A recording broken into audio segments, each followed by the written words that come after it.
for continuance. However, it was previously released that Sean Combs, P. Diddy's attorneys, have moved for continuance. However, it was previously released that they thought they would seek a 2-week continuance, but the motion specifically states that they're looking for 2 months. When looking at motions to continue before a trial court, the thing to remember is whether good cause is shown. It can't be for purposes of delay, and it can't be for other tactics to try to create frustration of the process. Here, my legal take is it looks like Sean Combs, P. Diddy's lawyers have good cause. Here, I think the defense is going to be able to show good cause to the trial judge because they're going to specifically be able to point to the prosecution's superseding indictment. Remember, lately they just filed a superseding indictment and brought 2 additional charges against Sean Combs. Some people believed you may not need a 2-month extension because it may resolve around the same victims. But what Sean Combs' attorneys are saying is, although it may be the same victims, there's different acts. As a result, we're entitled to get this discovery. Therefore, Judge, we're entitled to investigate it. We have to be able to defend these charges, so we need time to prepare. My take is going to be, I think you should look for the trial judge to continue the trial. Will they give them the full 2 months? Maybe, maybe not. It depends how much discovery, think text messages, anything that they can say. They're alleging that the prosecution has had this record, has had this evidence since the beginning and hasn't turned it over. The other thing to keep in consideration is sometimes the prosecution will stipulate or agree to the extension. And why? Because they want to try a clean trial. What does that mean? Is they want to take away the ability to appeal. All good trial lawyers know. So stop right there.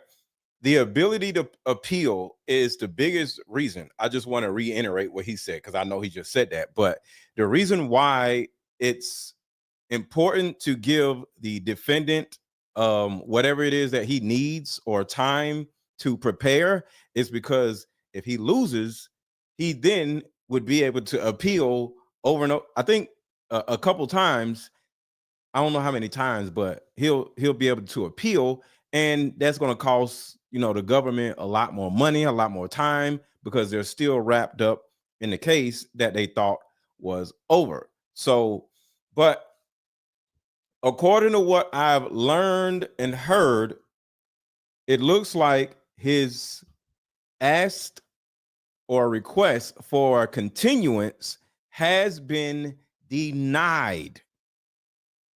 This is alarming because of a lot of different variables, and we're going to talk about it. What's up, Fly Gemini? Everybody hit the like button. Everybody hit the like button as y'all come in. What's up, Boss Lady Mo? And drop your city in the chat. Let me know where you at. Drop your city in the chat. Let me know where you at. Drop your city in the chat. Let me know where you at. Drop your city in the comments. That you want convictions or verdicts to stick, and you don't want to build an appeal. Trial judges know that as well. They know that continuances under law are supposed to be liberally granted, especially if you have good cause. Keep in mind, some of these charges, each charge carries up to 15 years in prison. My take is look for the judge to continue the trial. Each charge has 15 years or up to 15 years in prison. Each charge. Trial, he will dictate how long. Keep in mind, this judge knows that if he doesn't give the continuances, he'll likely face an appeal. I appreciate everybody reaching out, asking for the update, but now I got to jump back on my trial that I got going next week.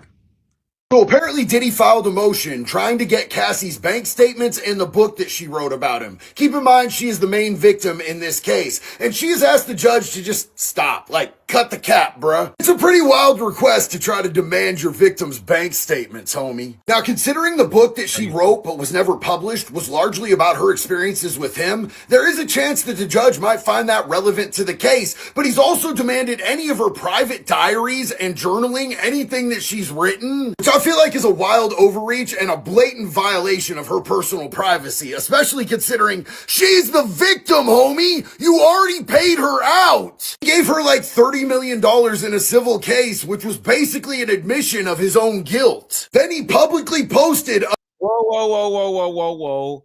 No. A settlement is not always an admission of guilt. That's not what all settlements are, unless you sign, like, for example, an insurance settlement.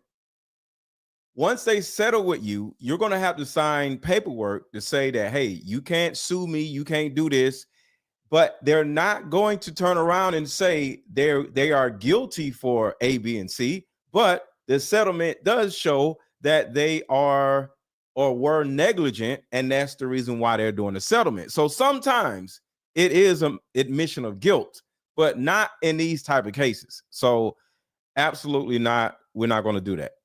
What's up, underrated darkness? A video apology to her in which he basically confessed. The thing is, this whole thing is a federal case and you never know what a federal court judge is going to decide. But I will keep you posted as we get any more updates. Please let me know in the comments what you think about all this. And remember this is a federal trial. Somebody mentioned about, I think last week, I looked at this trial, or pre-trial, because it's not trial yet, and said, how alike is this situation to the Young Thug case? And somebody pointed out that the Young Thug case, because Young Thug is at home, that's the reason why I brought it up, versus Diddy being in jail. Young Thug, his trial was a state trial. This is a federal trial. So because it's a federal trial, and the difference, one of the differences between a state trial and a federal trial is, a state trial is they arrest you and then they investigate you after they arrested you, right? And they have a short amount of time to investigate what they have on you. And that's all they have on you, because they just grabbed you and got you. And you can kind of like get away or get out of that because they got you, and it's a possibility you got rid of the evidence, or you didn't do A, B, and C, or they were too presumptuous and overzealous in getting you. And next thing you know, you can turn around and get off. But with a federal trial, that is specifically different between a state trial. They investigate you before they come get you. So a state trial or a state situation, they grab you and then they investigate you. And then they try to, see what they got on you. But a federal trial is they investigate you for like 2, 3, 4 years. Then they come get you. That is the reason why federal trials or federal indictments usually stick. And they have a 95% rate of, you're going to do some prison time, or you're going to cop out to a plea. Because they spent 3, 4 years investigating you before they even thought about coming to get you. So the difference between a Young Thug situation and a Diddy situation is they just got Young Thug, and then they started looking into what Young Thug was doing. And I'm not saying they weren't looking into it beforehand, because there had to be some type of evidence for them to want to go get him. But the federal trial, they have been watching and investigating Diddy for years. Hence the reason why, 1, Diddy did not get out on bond, and 2, that he's about to do life in prison. And I got some more information that will prove that in a second. Everybody hit the like button. Everybody hit the like button and drop your city in the chat. Let me know where you at if you have not already. Who is in here? Who needs Spider-Man when we have Whitney Webb, the journalist who has come out to reveal to us how P. Diddy is connected to Clive Davis and how they're both connected to Epstein.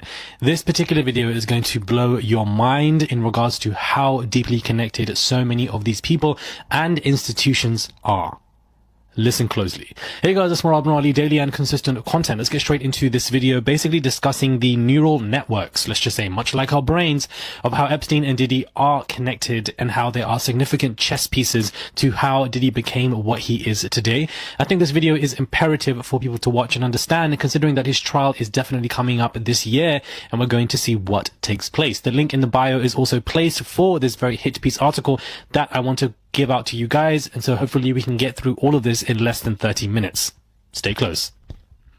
Now, Epstein, guys, served as an operator for a larger network of oligarchs with extensive organized crime connects, in addition to significant affiliations with intelligence agencies. This is that we know. We know that he's somebody who is related to trafficking, but also he's aided networks extensively in money laundering and other crimes as well, which are also financial. Diddy was acting on behalf of a specific oligarch network that directly overlaps with Epstein's. However, Diddy was used to influence a different industry completely, a different community completely and for the benefits of these intelligence and organized crime connected oligarchs. Not only these, but they are major connects. Andre Harrell, Russell Simmons, and Clive Davis have all significantly helped and facilitate Andre Harrell, and Andre Harrell is dead, by the way. The rise of P. Diddy, bringing him into the music industry, but also are accused of helping Diddy to push him into the same activities that he's now in prison for pending his trial. MCA, which is the Music Corporation of America, and Arista Records, which helped build the success of Diddy's mentors, they also had connections to the same crime families that took out Melvin Combs. Melvin Combs is P. Diddy's father. Manipulated hip-hop to help benefit the private prison industry is basically what Diddy was used for as an asset. I'm going to repeat that again for you guys. He was sent to manipulate the hip-hop industry to help benefit the private prison industry. How would you even think that these two worlds connect? And these corporations... Whoa. I talked about this earlier. This is interesting. I'm just hearing this little part right here. Let's back up. Help build the success of Diddy's mentors. They also had connections to the same crime families that took out Melvin Combs. Melvin Combs is P. Diddy's father. Manipulated hip-hop to help benefit the private prison industry is basically what Diddy was used for as an asset. I'm going to repeat that. Yes. I thought he said Melvin was. Diddy actually was. 1000%. Yes. Again for you guys. He was sent to manipulate the hip-hop. Diddy was sent to manipulate, not Melvin Combs. I thought he said Melvin Combs. Hit the like button, hit the like button, hit the like button, hit the like button. Industry to help benefit the private prison industry. How would you even think that these two worlds connect? And these corporations' interest in Diddy was to help target not just the hip-hop community, but also the African American community in general, specifically when it comes to America. Interesting, isn't it? Interesting. Now, let's look at P. Diddy's father, which I don't think we really discussed, Melvin Combs. Melvin Combs, guys, was gunned down in a car near Central Park West, and he was shot in the head with a point-blank range. An interview conducted by someone in Melvin's inner circle, he was about to inform on business deals to law enforcement, and therefore this expedited the murder of Melvin. Many speculated that even law enforcement, that Melvin Combs himself was a federal informant, and to be honest with you guys, like father, like son, Diddy has also been accused of being an informant as well. Journalist Legs McNeil lays out how Melvin Combs had deeper ties to a crime family called the Gambino crime family, and at the end of his life, and they might have put out the hit on him. Melvin's ties to the Gambino and the Genoverse crime families seem to be... All right, so let's go a little farther than that, because he just brought up a very interesting point. So let's go down this rabbit hole real quick. Mr. Lucian Grange, the reason why Abel Tesfaye, aka The Weeknd, is in the position of which he is. Which, let me say, this is for educational purposes only. But what if I told you there's a very dark history behind Lucian? That even... So, Lucian is... Remember, the first guy said something about Clive Davis, right? Clive Davis is about 80, 90 years old. So, Lucian Grange is literally the 2000s Clive Davis. So, Lucian Grange literally is just like the new Clive Davis, just so you know, just in case you wonder who Lucian Grange is. He's Clive Davis 2.0, we'll just say. So everything the other guy just said about Clive Davis goes the same with Lucian Grange. That would be this man right here, Mr. Lucian Grange, the reason why Abel Tesfaye, aka The Weeknd, is in the position of which he is. Which, let me say, this is for educational purposes only. But what if I told you there's a very dark history behind Lucian? That even Lucian himself has a puppet master. Let's keep in mind, Lucian is the chairman and chief executive officer of Universal Music Group. Oh yeah, the same exact one that's bringing its music back to TikTok. Let's do keep in mind before I go any further though, Mr. Lucian Grange is under pressure from a lot of... What's up, Drain Masters? I remember making fun of your name. What's going on? allegations of sponsoring and financing every single one of P. Diddy's parties. Every single party of where P. Diddy's allegations in themselves originate from. Saying that Lucian aided and abetted Combs' behavior by sponsoring gatherings where underage girls were reportedly drugged and provided vast sums of money to Combs, who allegedly used it for what? But like I said, the music... And the what was trafficking. So I want you to think about this. If TikTok, as well as YouTube, is fully aware of what Lucian Grange was sponsoring and what Diddy was brought into this game to do, just period, you don't think the feds don't know that? You don't think the feds don't have all the terabytes of information that they got from his house that would corroborate what this man is saying and what I have been saying? Do y'all remember when they raided his houses? They literally did find tunnels under his home. Hence the reason why they went in there with military personnel, because they actually thought young girls were going to be down in the tunnels and they needed to be prepared to defend themselves going down into the damn tunnels. You don't think the feds have all this information? Industry is very dark, and there's always another puppet master. This is Mr. Leora Cohen. How do you think Lucian Grange got that position to begin with? Oh, you guessed it, aka the tall Israeli. And of course, Leora Cohen is a global head of music at Google and YouTube. But this man is a very high authority figure in the music industry. Because let's do keep in mind, Cohen worked on the label side of the music industry at companies including Warner Music, Def Jam, Island Def Jam, and 300 Entertainment. I do keep in mind. And shout out to Drain Masters, man. I wasn't laughing at you. I just remembered how I remember your name. Shout out to you. Don't laugh. I'm a businessman. I own this 14 years strong. Yeah, shout out to you. Oh, right. Shout out to you. I'm not messing with your name or nothing like that. I just remember me messing with your name. That's all I'm saying. What's up, Renee? Mind, Leora Cohen in himself is somebody that Tupac and himself was sketched out about. And ironically, not even 2 years after Tupac's death, in 1998 and 1999, Cohen brokered the deal to sell Def Jam to Universal, creating the Island Def Jam music group, which combined Def Jam, Mercury, and Island Records. And as you can see at that time, artists under his watch at Island Def Jam included none other than Jay-Z, Bon Jovi, Ludacris, and Mariah Carey, just to name a few. And I have some court documents. Check this out. I got some court documents we're going to go over. I have court documents that we're going to go over, but I want to address this first because the first guy brought this up. So I got a lot of stuff to share. So make sure to hit the like button, share this video, and drop popcorn emojis in the chat. The artist, but like I said, Mr. Leora Cohen himself is the victim of many allegations, including from a CIA agent that confessed the agency's created rap music to fill private prisons. Mr. John Homeston, a retired CIA agent, has... So right here, same thing he said right here. He was sent to manipulate the hip-hop industry to help benefit the private prison industry. How would y'all see that, right? Same thing. Same crime families that took out Melvin Combs. Melvin Combs is P. Diddy's father. Manipulated hip-hop to help benefit the private prison industry is basically what Diddy was used for as an asset. I'm going to repeat that again for you guys. He was sent to manipulate the hip-hop industry to help benefit the private prison industry.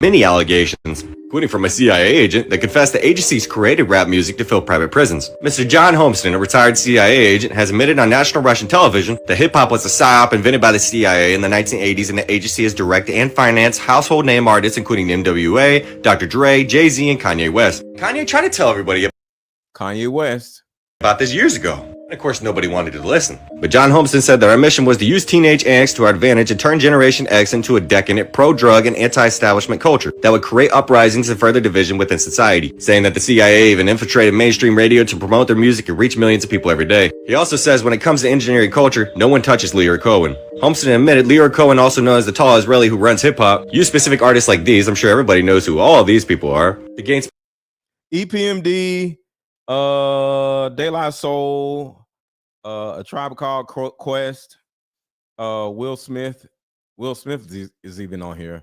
Let's see, Slick Rick, DJ Jazzy Jeff, and the Fresh Prince, and Eric B. and Rakim, Stetsasonic.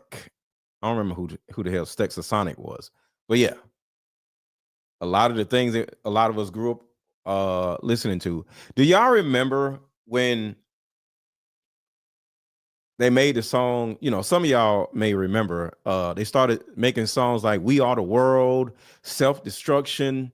There was a lot of positive rap. There was a lot of positive things that was like getting the community together, and all of a sudden it all disappeared. Do y'all remember? Do y'all also remember when virtually every black show on TV was a positive family show? The Cosby Show, A Different World, like literally every show, Good Times, every show that came on TV back in the day was a mother, a father, and kids, and they all were in the house. So it wasn't just rap, it was media. What's up, boss babe? It wasn't just rap, it was all media. Once they actually started getting rid of the positive rap, self-destruction, you headed for self-destruction, it was a lot of positive music out. De La Soul. I don't know why De La Soul's on there, but De La Soul was positive. It was a lot of positive things going on back then, just like with TV. And all of a sudden, it all went away. I think one of the last family TV shows was the Urkels. Well, what was the name of the Urkel show? Steve Urkel. I forgot the name, but I think that was one of the last black family shows. But after that, that was it. It was a couple white TV shows, but all the black TV shows went away because you had Silver Spoon. You have name some of the TV shows that went on back then. The white ones and the black ones. Damn, I can't even remember any of them. Family Matters. Yeah, Family Matters. Thank you. Name some of the TV shows that came on back then that talked about, well, not talked about, that exhibited a mother and a father and kids being in the household. So all of it went away, but they left some white ones because Michael J. Fox played in a show. I forgot what the show was that Michael J. Fox played in, but that was a family show, but that was a white family show. And they just literally got rid of all black family shows. And NWA came out, Two Live Crew came out. I forgot My Wife and Kids. Thank you. Yes, sir. My Wife and Kids was super late. So yeah, you're right. My Wife and Kids. Family Ties. Yes, Family Ties. 1000%. Family Ties was the one Michael J. Fox was in. Stetsasonic did a one-hit wonder called Sally. Okay, I don't know who the hell Stetsasonic is. I wouldn't even listen to something called Stetsasonic. Sound like some rock and roll stuff. All right, but I digress. Everybody hit the like button. To the new people who just came in, welcome. Make sure to hit the like button and drop your city in the chat to the new people that just came in. Specific influence in society.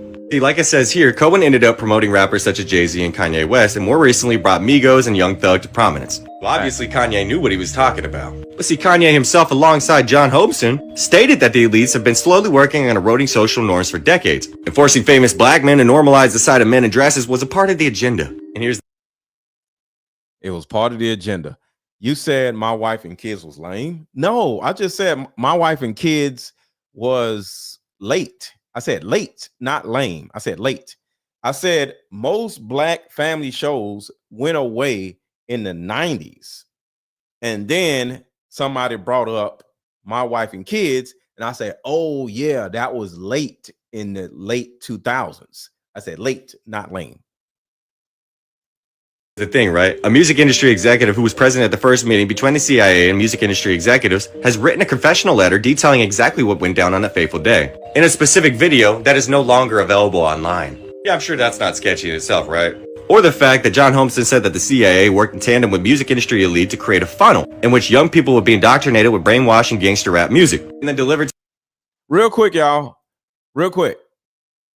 Do you know the actual TV show that was put together off of what he just said?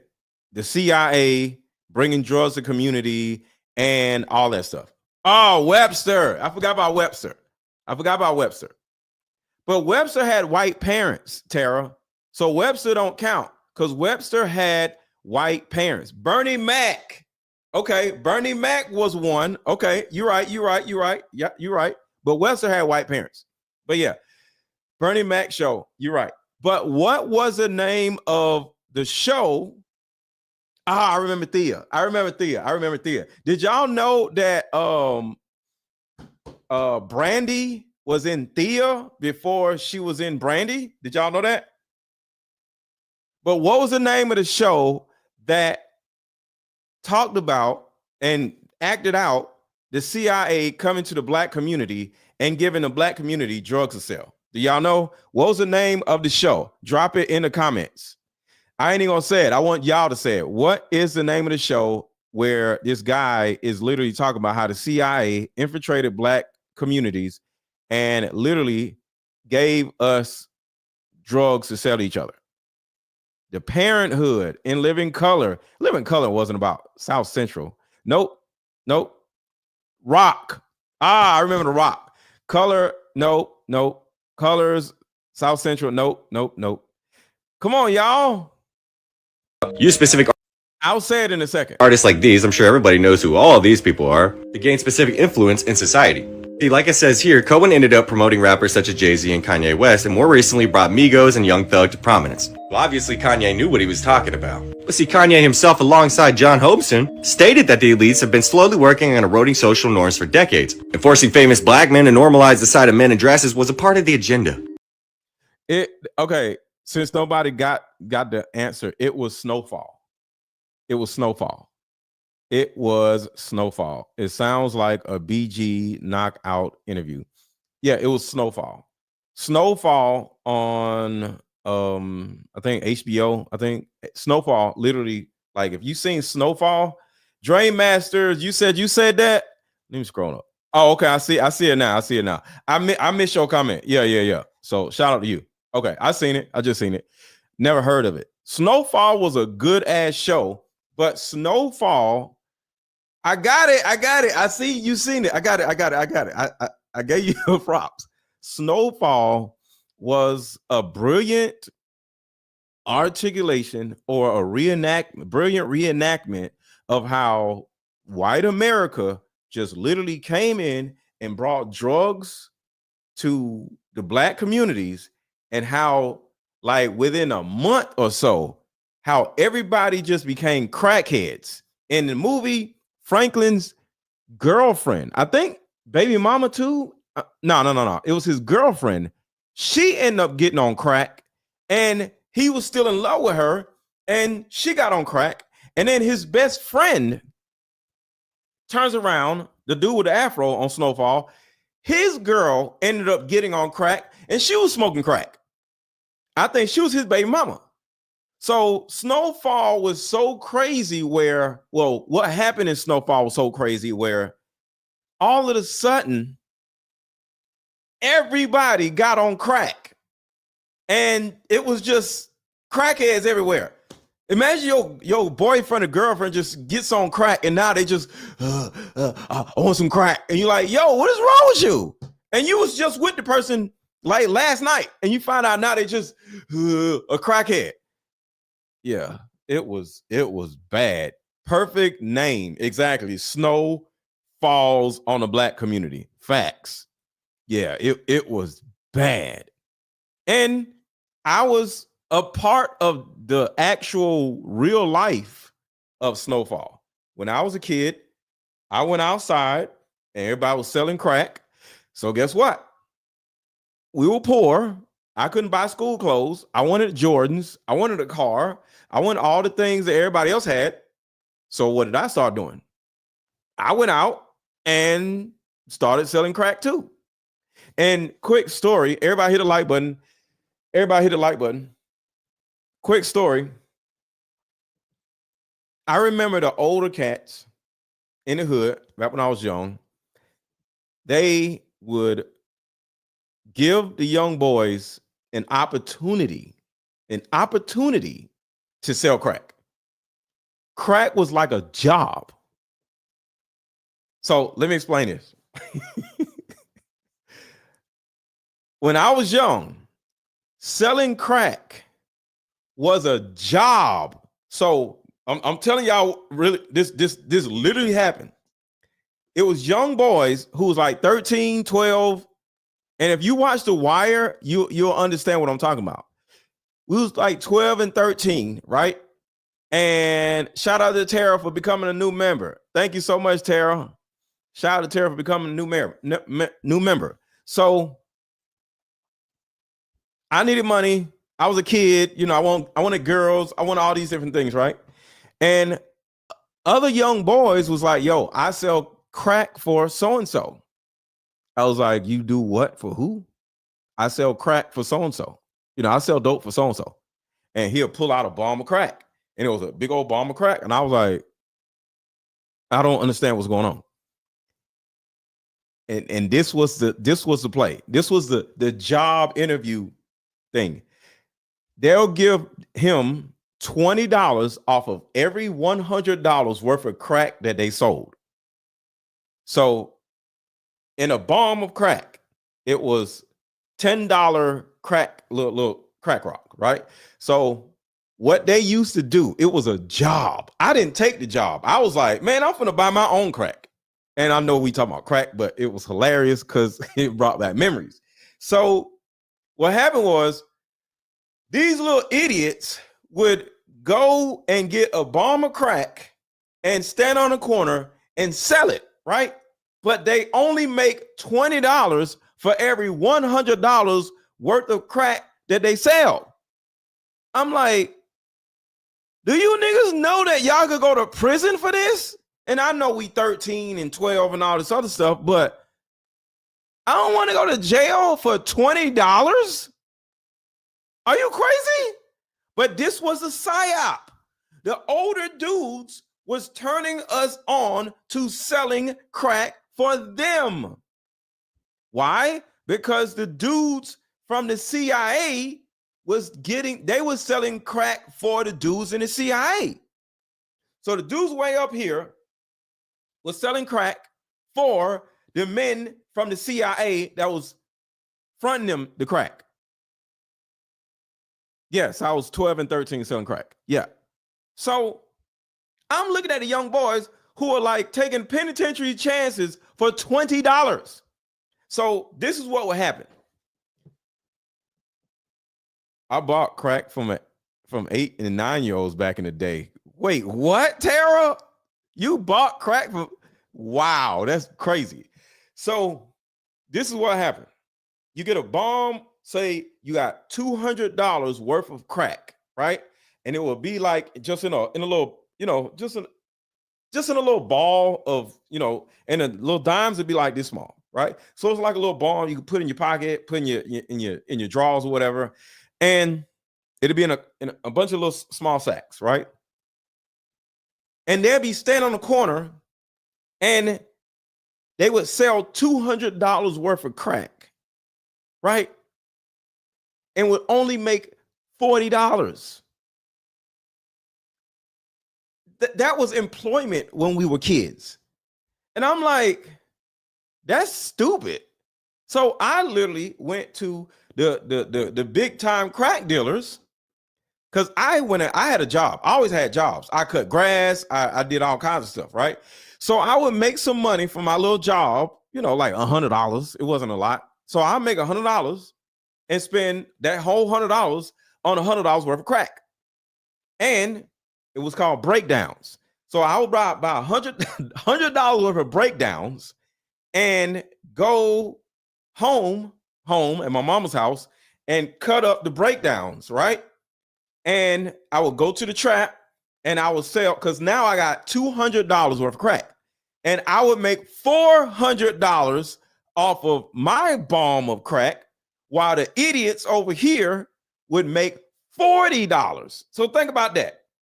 I was so enterprising as a child. I understood how stupid selling $200 worth of crack for this older crack dealer and making $440 when I could turn around and spend $100, cut it up to $200 and make $400. And I'll make $200 here, $400 there, and I would, slowly make some money, and then I would buy shoes, clothes, buy a car, and next thing you know, I had a car by the age of 15. I bought a car before I had a license. But yeah, that's what was crazy. So I had great business acumen as a kid. So yeah. And now the crack that I sell is car games. So I sell car game crack. Put a 1 in the chat if you've ever bought one of my car games. Put a 1 in the chat if you've ever bought one of my car games. because this is the new crack. But let's go back. Let's go back. I just want to give y'all this story time. And here's the thing, right? A music industry executive who was present at the first meeting between the CIA and music industry executives has written a confessional letter detailing exactly what went down on that fateful day in a specific video that is no longer available online. Yeah, I'm sure that's not sketchy I have the video. in itself, right? Or the fact that Put a 1 in the chat if y'all bought my car game, and put a 2 in the chat if you would like to hear the video that the guy just said was erased. So put a 1 in the chat if you already bought my car game, and put a 2 in the chat if you would like to see the video of what this guy is saying that just got erased. no longer available online. Yeah, I'm sure that's not sketchy The video he just said is no longer available online. itself, right? Or the fact that John Holmeston said that the CIA worked in tandem with music industry elite to create a funnel in which young people would be indoctrinated with brainwashing gangster rap music and then delivered to the highly profitable private prison system. In order to create this funnel, the CIA introduced music industry owners to the private prison industry. And I want to say this. If I was selling crack, if I was listening to the rap music that was pushing all this stupid stuff, why did I not go to jail? Why did I not go to prison? Why did I not gotta go to jail? Why did I not shoot nobody? Why did I not succumb to all of this stuff? Like, why did I not fall for the trick bag? Well, my dad raised me at an early age when I was like between 1 to 5 and 6, 5 or 6, right? And my dad taught me how to not get caught up in trick bags and to have my own mindset. My dad taught me that before my mom took me and flew me or moved me to Atlanta. Everybody hit the like button. Everybody hit the like button. Everybody hit the like button. So that is what fatherhood does for you. It gives you intent. It gives you intentions. It gives you understanding of other people. It gives you individual thinking instead of just following the leader. Like I said, I did not go take the little $20 off 100 crack employment because that was absolutely stupid. But the other little boys who didn't have fathers, they didn't know no better because I just went and bought crack from the same people that the people he was selling for bought. Because everybody, this was crazy. Just like on Snowfall, just like on The Wire, everybody was selling crack. Why would I just sell crack for somebody else? I can sell crack for myself. Everybody was selling crack. Yo, thank you, October 3074. Can y'all please hit the like button? Y'all tripping. Can y'all please hit the like button? Take a second right now to hit the like button. Y'all ain't hitting the like button. So let's take a second and I'll tell you the rest of my story about this, but I need y'all to hit the like button. So let's have a quick commercial so y'all can hit the like button. And I got a new card game coming out probably in another month or so, y'all. Where's the goddamn video? All right, here we go. Everybody hit the like button, y'all. Hit the like button, hit the like button. We'll be right back. Don't leave. Come up with a solution that will help every woman watching, regardless of age, regardless of background. See, in my 7 years of coaching women, the number one thing that I hear in my coaching sessions is her issue or tumultuous relationship with her mother. So what I've done is come out with a card game that will actually help mothers and daughters come back together. We have to get to the source of a woman's pain, her inadequacies, her insecurities, and heal that little girl inside of her before she goes out in the world as a woman. I call Like Mother, Like Daughter therapy in a box. Are y'all hitting the like button? I need y'all to hit the like button. Hit the like button. Therapy in a box is 50 questions for the daughter to ask the mother, questions that you always wanted to ask. And it's also 50 questions for the mother to ask the daughter. But when you're able to ask the questions that you always wanted to ask to your mother without her getting upset, without her pulling rank on you, the lines of communication are now open. When women are finally able to forgive their mother, relationships outside of the household would then blossom. Because for most women, there's a hurt little girl inside of her that never had an opportunity to be seen or heard. But all that stops when you buy my new Like Mother, Like Daughter card game. All right, so let's get back to Time it. Warner comes in because let's keep in mind, like I stated at the beginning of this video, Leroy Cohen himself was a very high authority figure at Time Warner. And as you can see, some of the biggest names in the music industry are in cahoots with private prison owners. And as you can see in 2021, CoreCivic. And I've seen the tools in the chat, so I'm going to play the video of the secret video. I'm going to play the secret video. Formerly known as Corrections Corporation of America, the biggest name in the private prisons industry, contacted 48 states offering to buy their prisons. See, there was one particular requirement of eligibility for the deal, saying that an assurance by the agency partner that the agency has sufficient inmate population to maintain a 90% occupancy rate over the term of the contract. And here's the sketchy part that this article paints very well, right? In the year 2012, a mere 232 media executives in the US were responsible for controlling all avenues necessary to manufacture any celebrity and spark any trend. And of course, Time Warner, as the owner of Warner Brothers Records, can not only sign an artist, but since they are also the owners of Entertainment Weekly, they can also put an artist on the cover of magazines by next week. Like it says right here, you think you choose what you listen to, but do you really? Here's the most important part that this article paints very well. BET and MTV are owned by Viacom. When ownerships of these mass media conglomerates is cross-checked with the biggest names in private prison ownership, the largest owner of CoreCivic, like I just named, formerly Corrections Corporation of America, is none other than Vanguard Group Incorporated. All right, so now we're about to go a little crazier. So going back to my story, I did not succumb to all of this psyop stuff that my man right here is talking about, mainly because one, my dad taught me how to think for myself. Two, I thought everybody in the hood was stupid. I thought my teachers were stupid. I thought my friends were stupid. I thought the adults around me were stupid. My mom was running around doing stupid. Well, she was in the house doing stupid shit. She kept dating like stupid men and bums or whatever. So I seen my mom is doing stupid shit. So everybody around me was stupid, right? And then this is what's crazy. When I was like 17, I would see other drug dealers. They would have Beamers. They would have BMWs. They would have Mercedes Benzes. But they'd still be in the hood. And I'm like, why are you riding around in a BMW and you live here with us?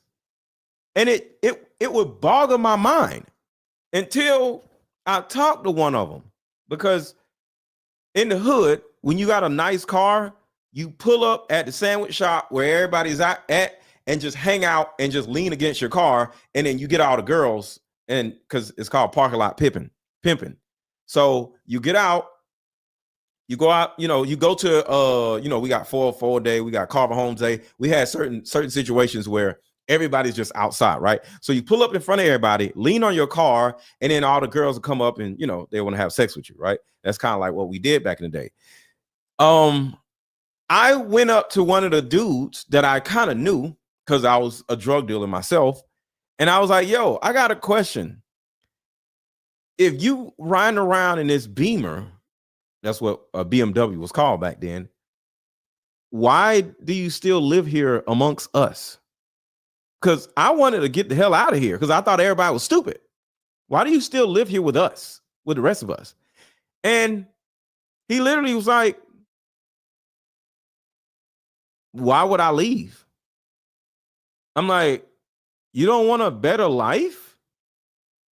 You got money. Like, why you? Because I was just like, you got money. Like, why you still live here? He said, yeah, but I got us money. I don't have them money. He literally told me this. He said, I have us money. I don't have them money. And I didn't understand what them money was. And he literally told me, he said, them money was white folks' money, subdivision money,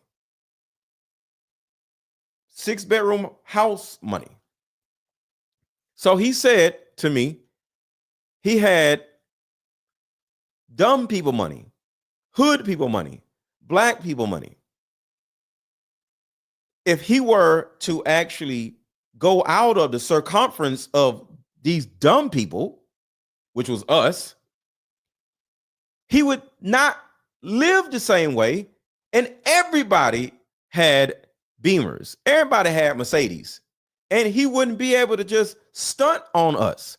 So he wanted to stay around the poor people so he can stunt on the poor people. So the poor people can give him attention and admiration and adoration.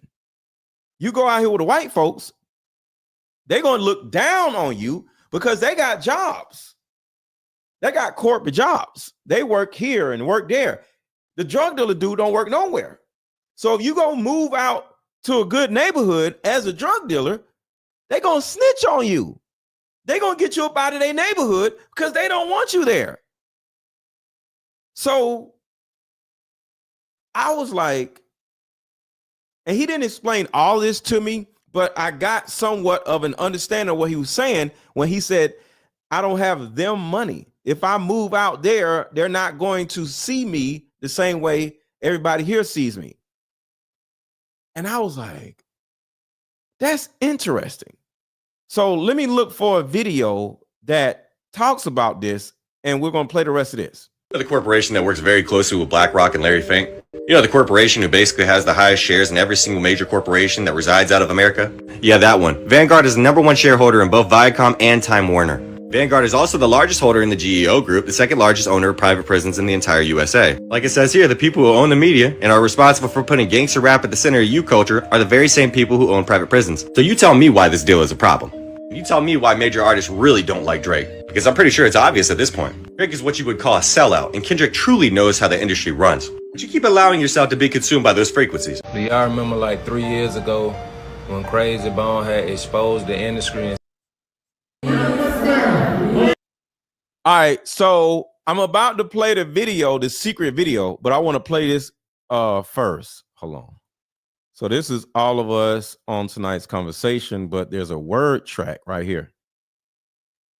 Playing niggas, you. All right, here we go. Do y'all remember this word track right here?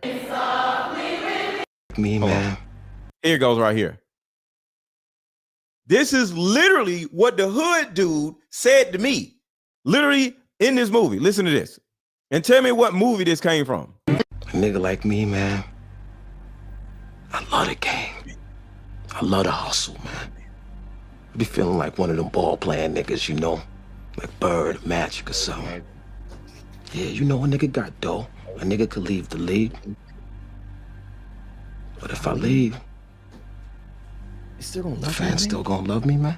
I get love out here in Harlem, man. That's my gift in life, eh? That's right there.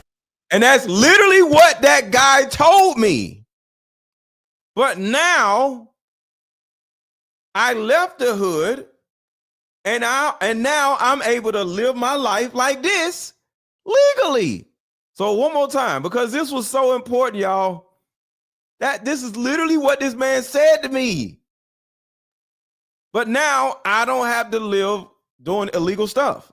What is the name of the movie that this word track came from, y'all? Drop it in the comments. A nigga like me, man. Come on, y'all. I love the game. Love the game. I love the hustle, Love the hustle, man. I be feeling like one of them ball playing niggas, you know? Like Bird, Magic or something. Yeah, you know, a nigga got dough. A nigga could leave the league. No. Lead the league. But if I leave, They still the fans still gonna love me, man. I get love out here in Harlem, man. That's my gift in life, eh?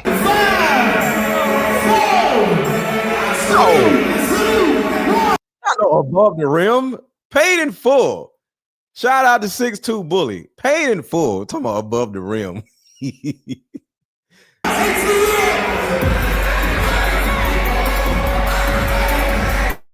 But I'm proud to say that I started off selling crack, and I'm able to now tour across the world and, you know, live my life like this. And that's literally what I say right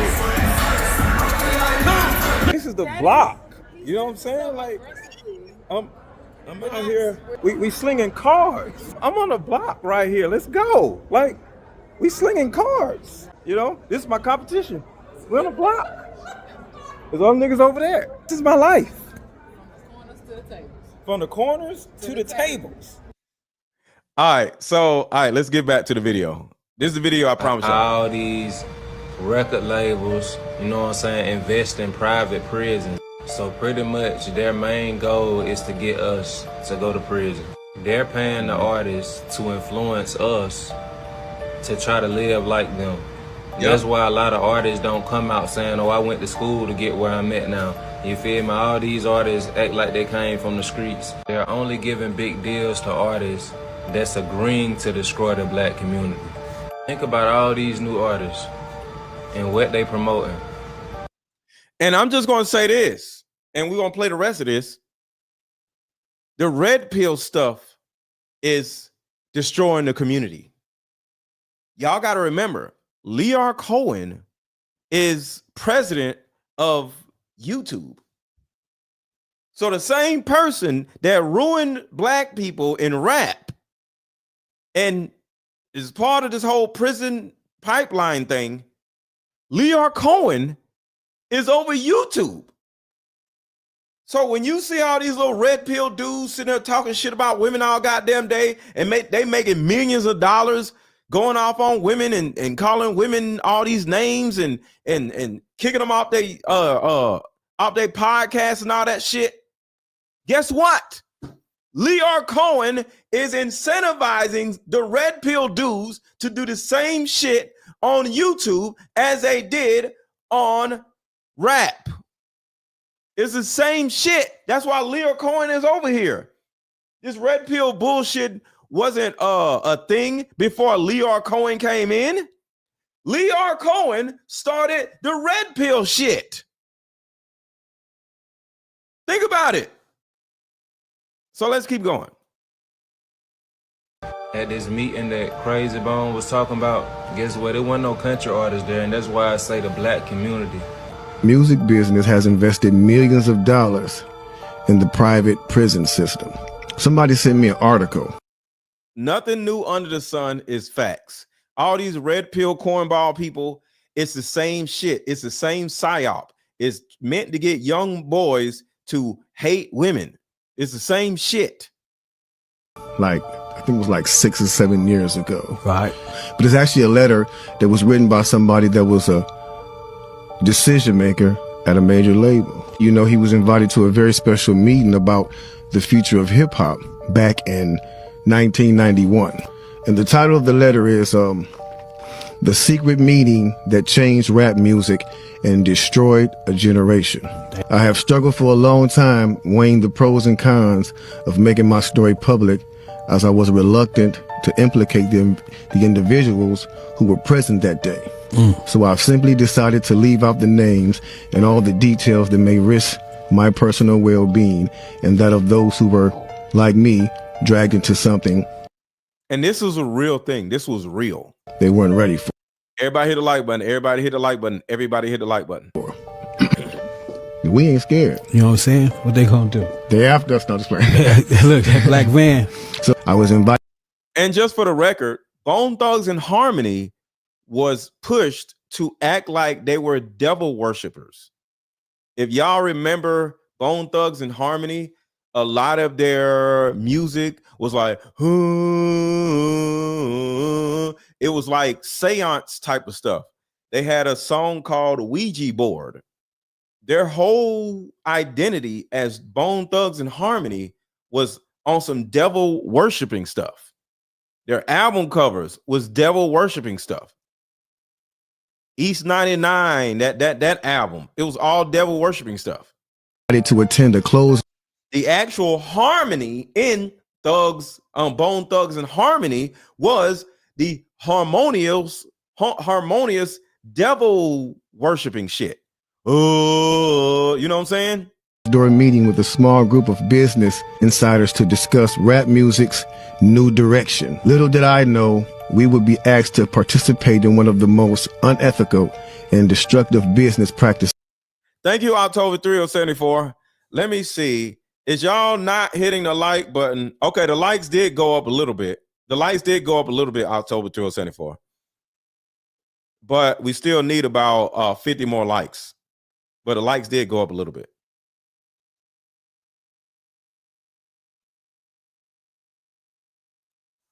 Ever seen. Okay. The meeting was held at a private residence on the outskirts of Los Angeles. I remember about 25 to 30 people were there, Right. most of them familiar faces. Among the attendees was a small group of unfamiliar faces who stayed. Keep hitting the like button, y'all. Keep hitting the like button. No, it's about 70 people. I got 70 likes over here. To themselves and made no attempt to socialize beyond their circle. Based on their behavior and formal appearances, they didn't seem to be from our industry. Our casual chatter was interrupted. No, I said 70 likes. When we were asked to sign the confidentiality agreement, preventing us from publicly discussing the information presented during the meeting. And consequences were stated that violating the terms would result in job termination immediately. A few people refused to sign and walked out. Nobody stopped them. The subject quickly changed as the speaker went on to tell us that the respective companies we represented had invested in a very profitable industry, which could become even more rewarding with our active involvement. Damn. He explained that the companies we worked for had invested millions into the building of privately owned prisons, and that our positions of influence in the music industry would actually impact the profitability of these investments. Sure enough, someone asked what these prisons were and what any of this had to do with music. With music, right. We were told that these prisons were built by privately owned companies who received funding from the government based on the number of inmates. The more inmates, the more the government would pay these prisons. It was also made clear to us that since these prisons are privately owned, as they become publicly traded, we'd be able to buy shares. My industry colleague who had first opened the meeting took the floor again and answered our questions. He told us that since our employees had become silent investors in this prison business, it was now in their interest to make sure that these prisons remain filled. Our job would be to help make this happen by making music which promote criminal behavior, rap being the music of choice. Yep. He assured us that this would be a great situation for us because rap music was becoming an increasingly profitable market for our companies, and as employees, we'd also be able to buy stocks in these prisons. My daze was interrupted when someone shouted, "Is this a fucking joke?" At this point, things became chaotic. Right. All right, so that is the secret video. Let's get back to what everything else has been. Let's get back to the case because, I got so much. Let's get into this. So this is why Diddy is literally about to be put under the jail. Let me put this on a big screen so everybody can see it. So take the banner off. Okay, so this right here is absolutely crazy. In the matter of USA versus Combs, a new defense filing reveals at least 7 victims and at least 2 minor victims to be filed under seal. Dear Judge Submarinian, on behalf of Sean Combs, the defense, this is the defense. The defense submits this letter in advance of the April 18th conference and in further support of this notice to exclude the government. Hold on, I need to see this better. I need to look at this on my phone. Hold on, y'all. So I won't be looking at the freaking screen. Where we at? All right, here we go. Okay. Because I got a big monitor in front of me. Okay. On behalf of Sean Combs, the defense submits this letter in advance of April 18th conference and in further support of the motion to exclude the government's rule 413 and 404B evidence So they're trying to exclude evidence and not include it. That's what they're literally trying to do here.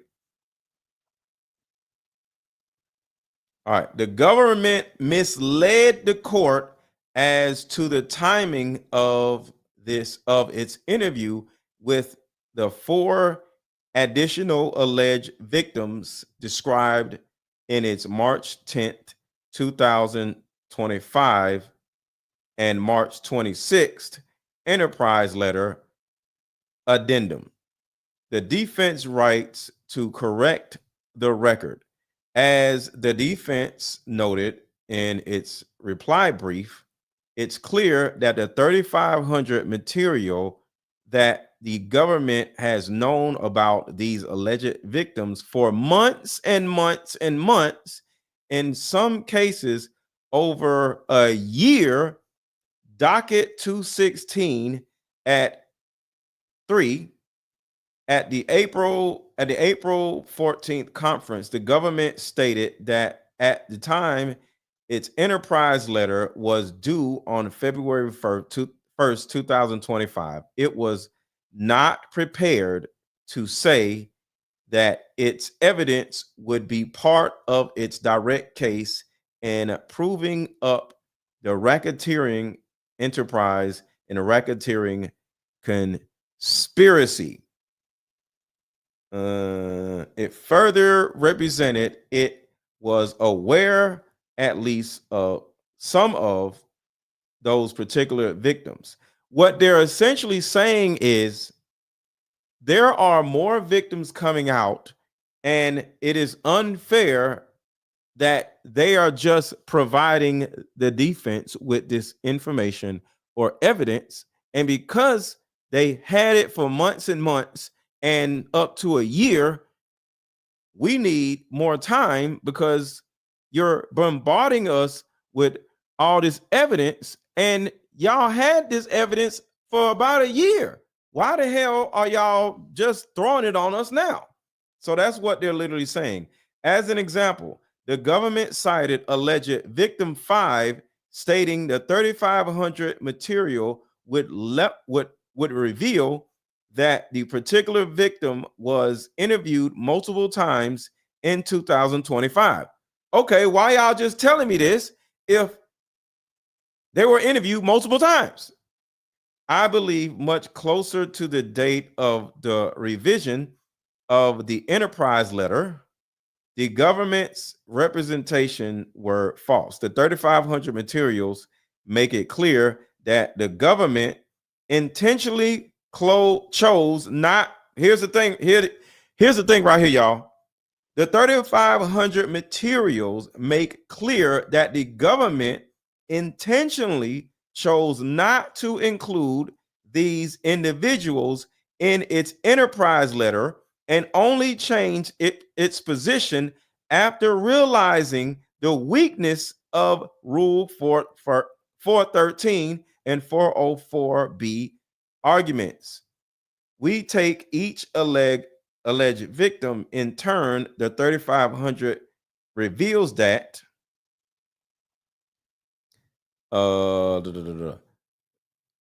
let's see.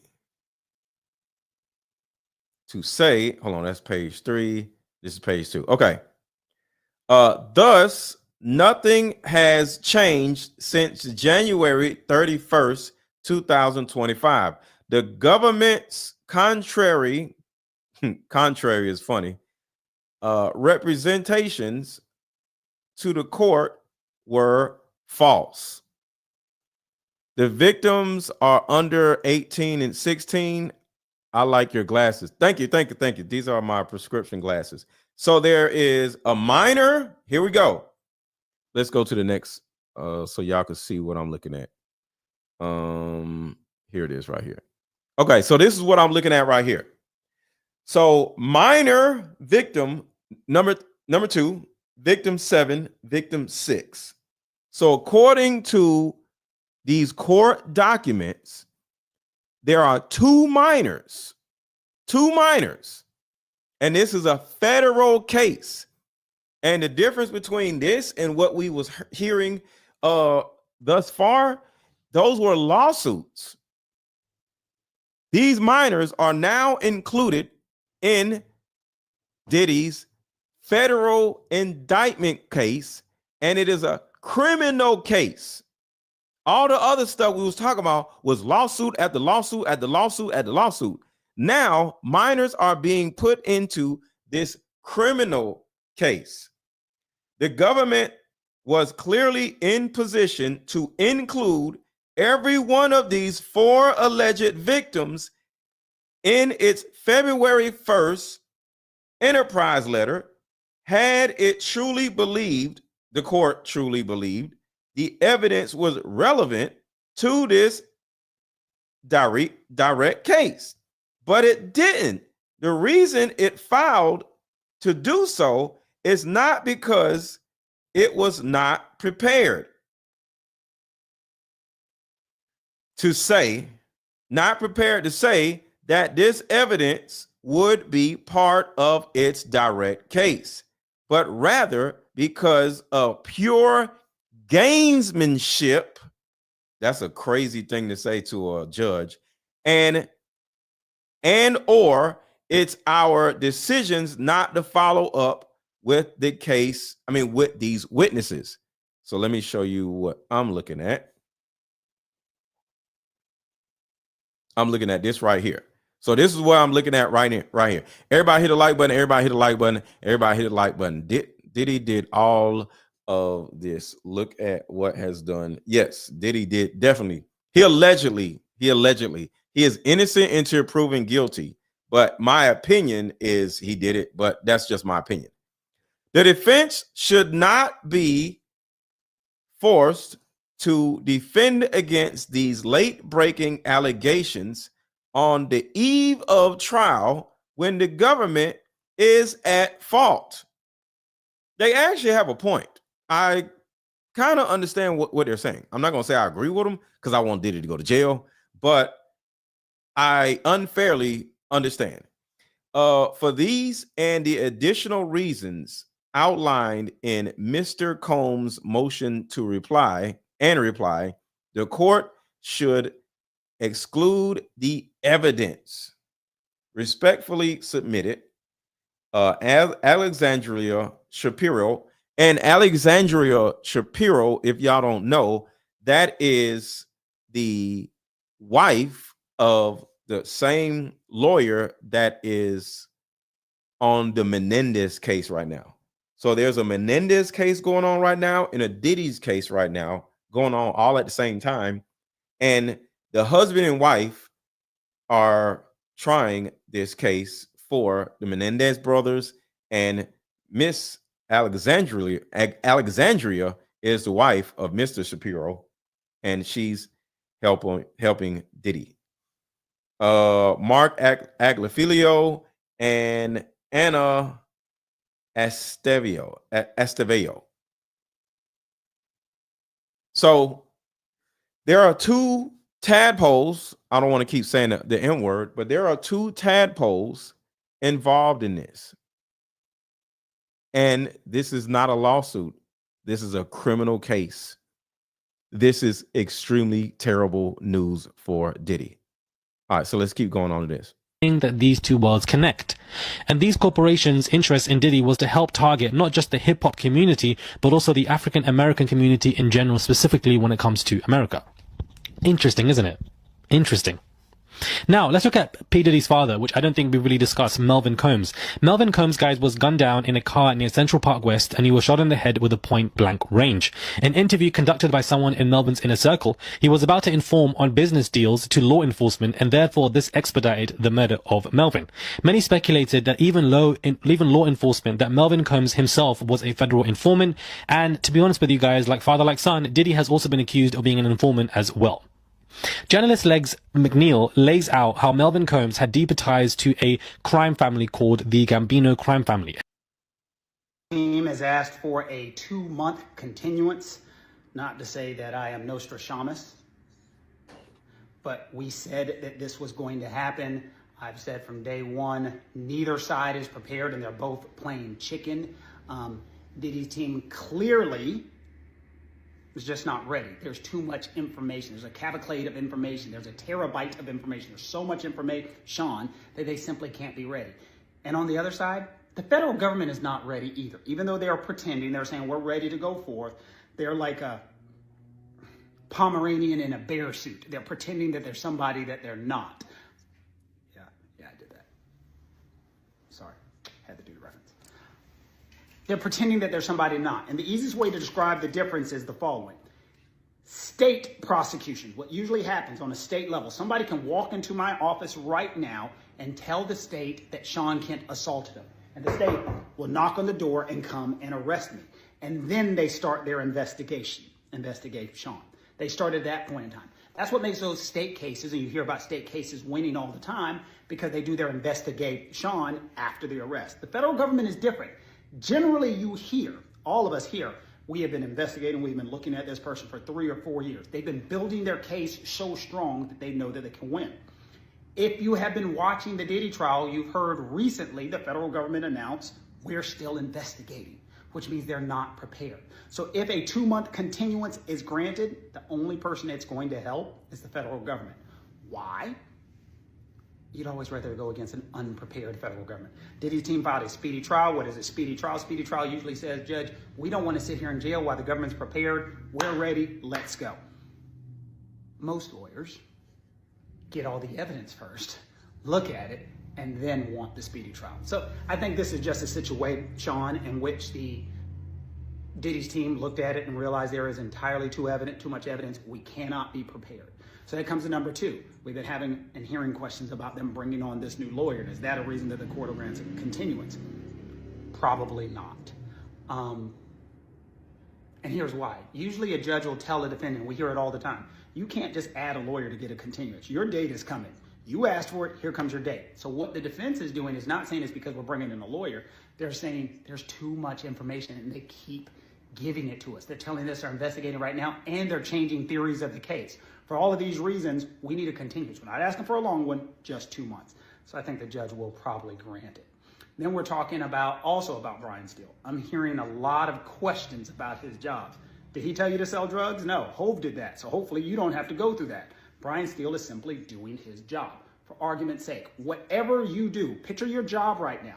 Imagine that you're sitting there and you're checking on the fries and you're just like, right now I'm on fries. Hopefully someday I'll move up to assistant manager. You're working on your fries and the manager comes in and he says, Karen, I'm going to give you a $1 million raise. She's like, for what? For doing fries. But I'm doing fries. I'm going to give you $1 million. Well, no one's going to turn that down. So for an attorney's standpoint, if somebody comes to him and says, look, I'm going to give you $1 million to do your job. And that's how you have to look at it. All that is being said is this attorney is doing his job. That's it. So do we think the continuance is going to be granted? Absolutely. It may not be 2 months, but it is definitely going to be granted. So we're going to continue. And so what I've learned is it was not granted, or either it doesn't look like it's going to be granted because maybe the judge needs to deliberate for a couple days. But according to what I've seen, it has not been granted and it will not be granted, but I may be wrong. To go through this thing, it's definitely going to go into the summer. It is going to continue to give us more information that we possibly want. So stay tuned. But yes, nothing crazy, nothing nefarious. The defense is simply not ready. But again, I don't think the feds are ready either. Take that, take that, take that, take that, take that. Now, where the hell is that bear in the Pomeranian suit? Or is it the other way around? Trial attorney Brian Buckmeyer joins me now for more on this. Brian, during the hearing yesterday, a judge said the defense had 48 hours to request this 2-week adjournment, which would ultimately push back the trial date. So how likely is it that the defense will move forward with this request, and what would their strategy be in doing so? Well, that question's kind of wrapped up in itself, because how likely it is to request a 2-week adjournment would depend on which information was presented, what is missing, and how much those two categories exist. This is what I mean by that. This information comes from, we believe, the alleged victim number 4. And if there are a lot of text messages that are missing and the defense feels that they need those text messages to try to prove their case, to try to prove that this was consensual sex between a former ex-girlfriend or a former lover, then they say, hey, it's maybe worth it to wait 2 more weeks to get that information. If they don't believe it's worth it, then they'll push further ahead. So it just depends on the quantity and quality of evidence. So if they don't have this particular text message, are there other avenues for them? I mean, how do they move forward with this? Yeah, so there are 2 routes for this. It's either saying, Your Honor, let's get more time, and if that kind of ship has sailed, then it's asking what we call a suppression of that information, where the defense would say, okay, if you're only giving us, for example, 5 text messages, and we know that there are other text messages that exist, if a conversation during the trial leads towards there being other conversations, those messages should be suppressed, meaning withheld from the jury, or there should be potentially a negative inference, meaning that the